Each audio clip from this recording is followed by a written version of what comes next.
Hello, welcome to the Literary and Jury Charge for the 200 class. Today I'm going to start off with the fun fact for the day. Here we go. Leon Bean, born on February 6, 1872. Leon Bean was a hunter and a fisherman from Maine with a keen mind for business. In the early 1900s, frustrated by his leaky hunting boots, he set out to make better ones. Bean raised the money to manufacture 100 pairs of waterproof boots and offered a full refund to any dissatisfied customers. He quickly sold all 100 pairs, but 90 people asked for a refund. The rubber soles, new technology at the time, had developed cracks. Undeterred, Bean paid the United States Rubber Company for stronger rubber. With a better boot and a list of New England sportsmen obtained from public records of hunting licenses, Bean created a mail order LL Bean catalog. It was an instant success. Bean died at age 94 in 1967, a multi-millionaire. And then the little last fun fact here. In 1983, a fleck of paint hit the Challenger space shuttle at 20,000 miles per hour, causing a crater in its windshield. All right, so that was the fact for the day. All right, I'm going to be reading to you through the survey of criminal law, the distinction between criminal law and criminal procedure. Here we go. Ready? In all areas of legal study, a distinction is made between substantive aspects of that study and procedural aspects. The substance of tort law tells you what a tort is and what damages an injured party is entitled to recover from a lawsuit. Substantive contract law defines what a contract is, tells us whether it must be in written or in writing to be enforceable, who must sign it, what the penalty for breach is, and other such information. The field of civil procedure sets rules for how to bring the substance of the law before a court for resolution of a claim. To decide that a client has an injury that can be compensated under the law is a substantive decision. The question then becomes, how does this injured client get the compensation for which he or she is entitled? This is the procedural question. Procedural law tells you how to file a lawsuit, where to file, when to file, and how to prosecute the claim. Such is the case for criminal law and procedure. Criminal law, as a field of law, defines what constitutes a crime. It establishes what conduct is prohibited and what punishment can be imposed for violating its mandates. Criminal law establishes what degree of intent is required for criminal liability. In addition, criminal law sets out the defenses of criminal charges that may be asserted. Alibi, insanity, etc. are defenses and fall under the umbrella of criminal law. Criminal procedure puts substantive criminal law into action. It is concerned with the procedures used to bring criminals to justice, beginning with police investigation and continuing throughout the process of administering justice. When and under what conditions may a person be arrested? How and where must the criminal charge be filed? When can the police conduct a search? How does the accused assert a defense? How long can a person be held in custody by the police without charges being filed? How long after charges are filed does the accused have to wait before a trial is heard? These are all examples of questions that criminal procedure deals with. Do not worry if you cannot always distinguish between a procedural question and a substantive one. There is considerable overlap between the two concepts. Criminal law, in most cases, refers to general criminal law, including both substantive criminal law and criminal procedure. Freedom and liberty are two concepts that pervade the American political being. Most of us have learned that it was the longing for freedom of religious thought that was the cause of the English Puritan emigration from England to what was to become Plymouth, Massachusetts in 1620. Later, the desire for freedom from the oppressive crown of England was the catalyst for the Declaration of Independence and the American Revolution. Finally, the fear that all governments tend to abuse their power led to the creation of a constitution that contains specific limits on governmental power and specific protections of individual rights. But what exactly is freedom or liberty? Freedom is a term that generally means the ability to act free from interference. In a political and legal sense, it means the ability to act free from the interference of government. However, even in the most free societies, personal behavior is limited. This is because the actions of every member of society have the potential, at times, of affecting other members. The total absence of government is anarchy, but few people believe that freedom results from anarchy. Without government, there is little control over the individual's behavior. No system would exist to punish those who intentionally injure others. No system would exist to allow someone injured by the negligence of another to recover his or her losses. There would be no deterrence to wrongful behavior other than fear of retribution from the victim. The strong and cunning would prey on the weak and unintelligent, the licentious on the deceit. While it is true that to live in such a world would be living free from government interference, it cannot be reasonably considered freedom. If women are in constant fear of sexual assault, they are not free. If people are hesitant to own property for fear of it being taken by others, they are not totally free. In order to prevent anarchy, people establish governments. The people then vest their governments with certain authorities and powers, so that the government can control the behavior of all people.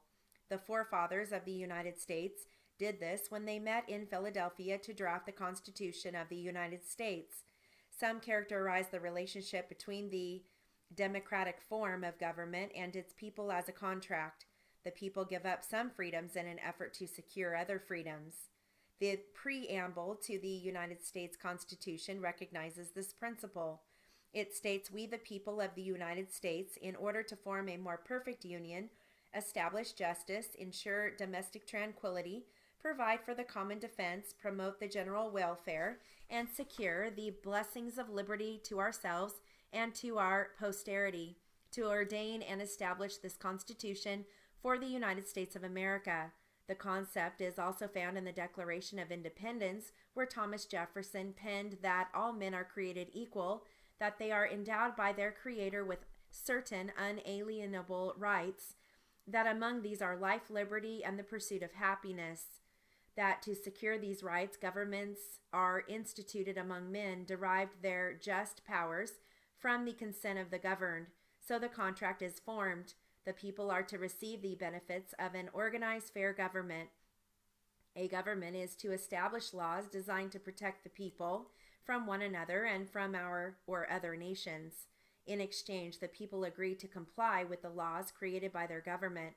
Some would argue that the duty extends to require the people to participate in the activities of the government. You have probably heard people speak of a duty to vote. Clearly, this is the rationale for requiring individuals to sit as jurors.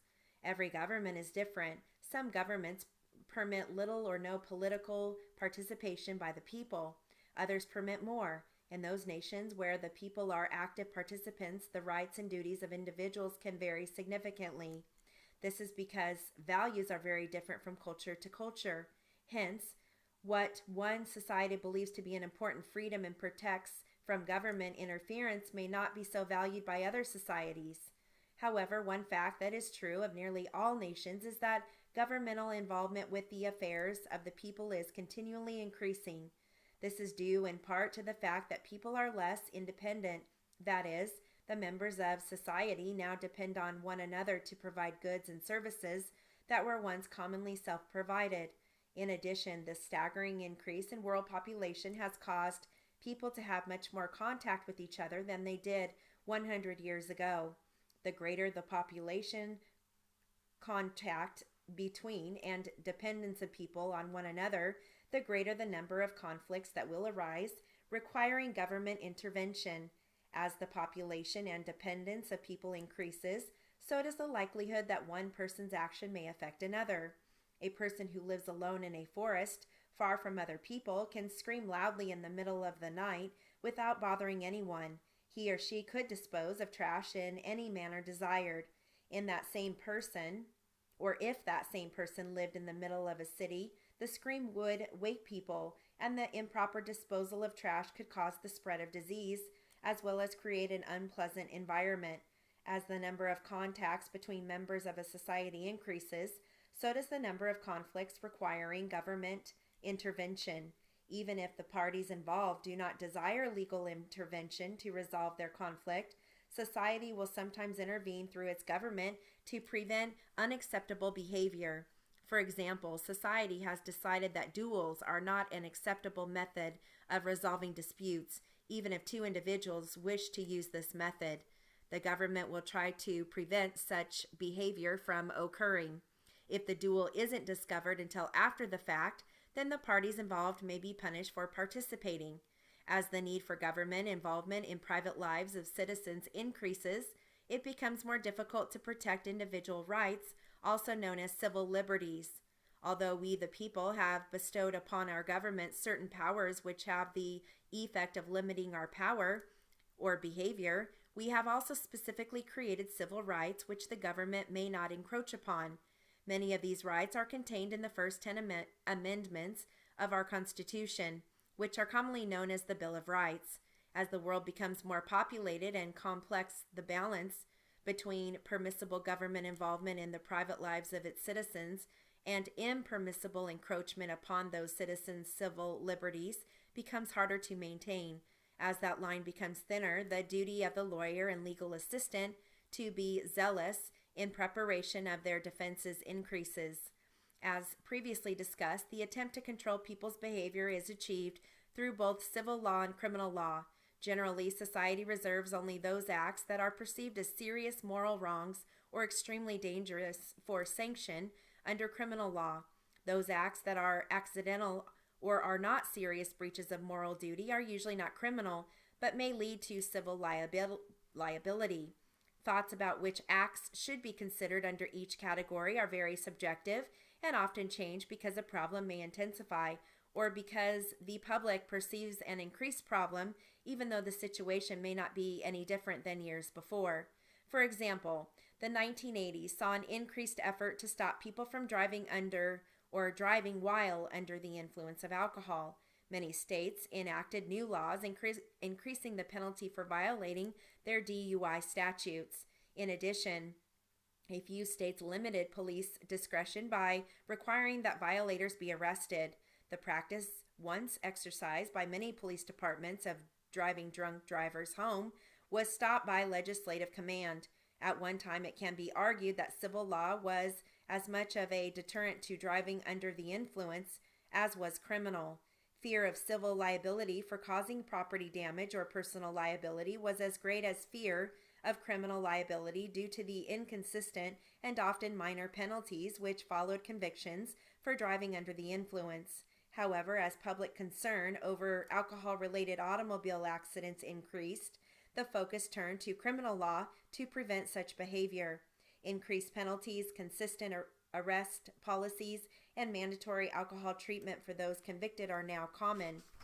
The extensive media coverage that particular cases have received have gotten the word out that one who drives while intoxicated risks arrest, conviction, and punishment, as well as civil liability for injuries to property and person.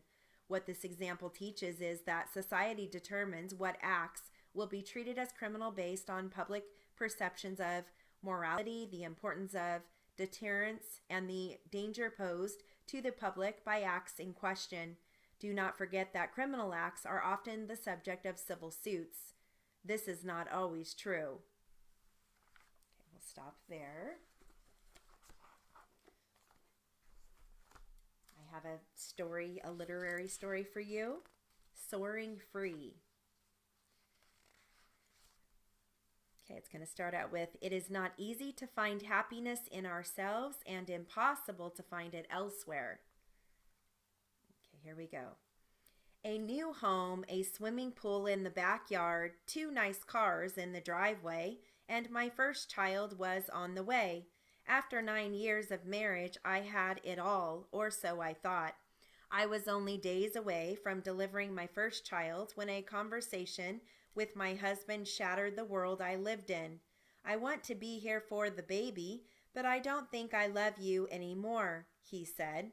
I couldn't believe what I was hearing. He had grown distant during my pregnancy, but I had related it to his fear and concern over becoming a parent. As I probed him for explanations, he told me he'd had an affair 5 years earlier and hadn't felt the same about me since. Thinking only of my baby and wanting so desperately to save my marriage, I told him I could forgive him for anything and that I wanted to work things out. The final week before my son was born was an emotional roller coaster ride.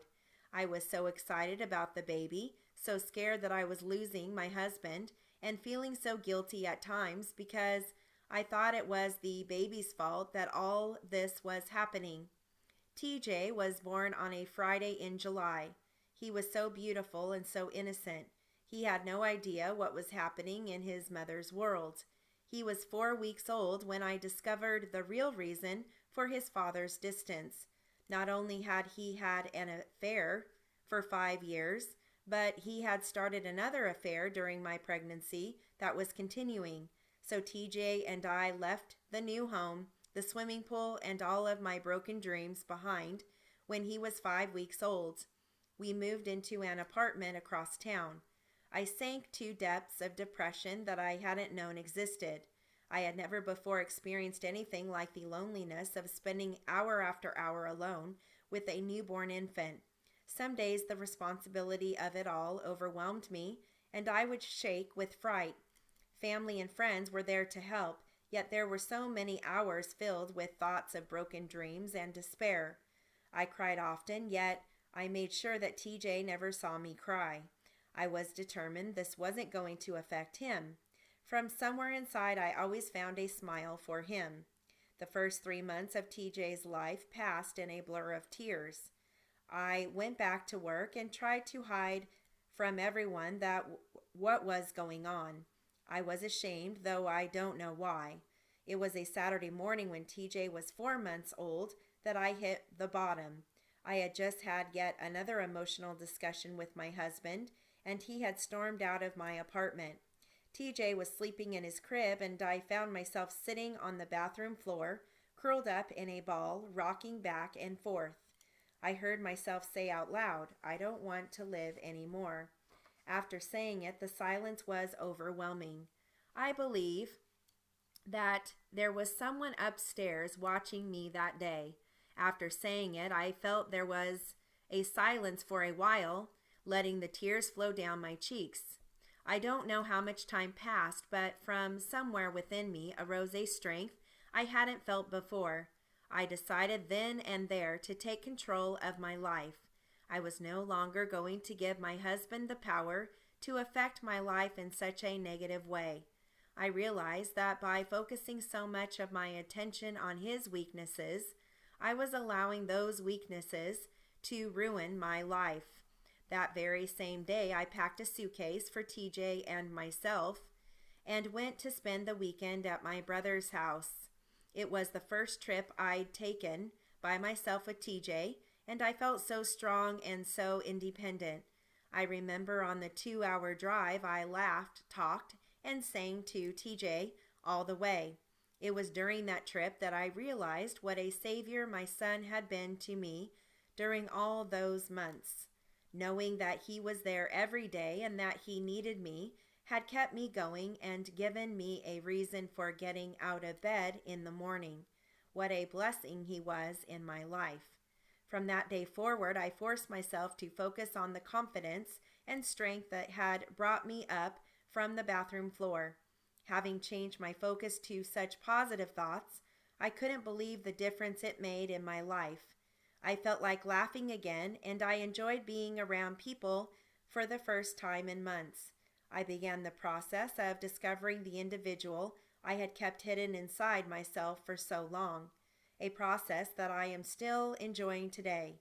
I had entered counseling shortly after TJ and I moved out of the house, and I continued in that counseling for several months after the day I felt I had hit rock bottom. When I no longer felt the need for her support and guidance, I remember the last question my counselor asked me before I left her office that day. "What have you learned?" she asked.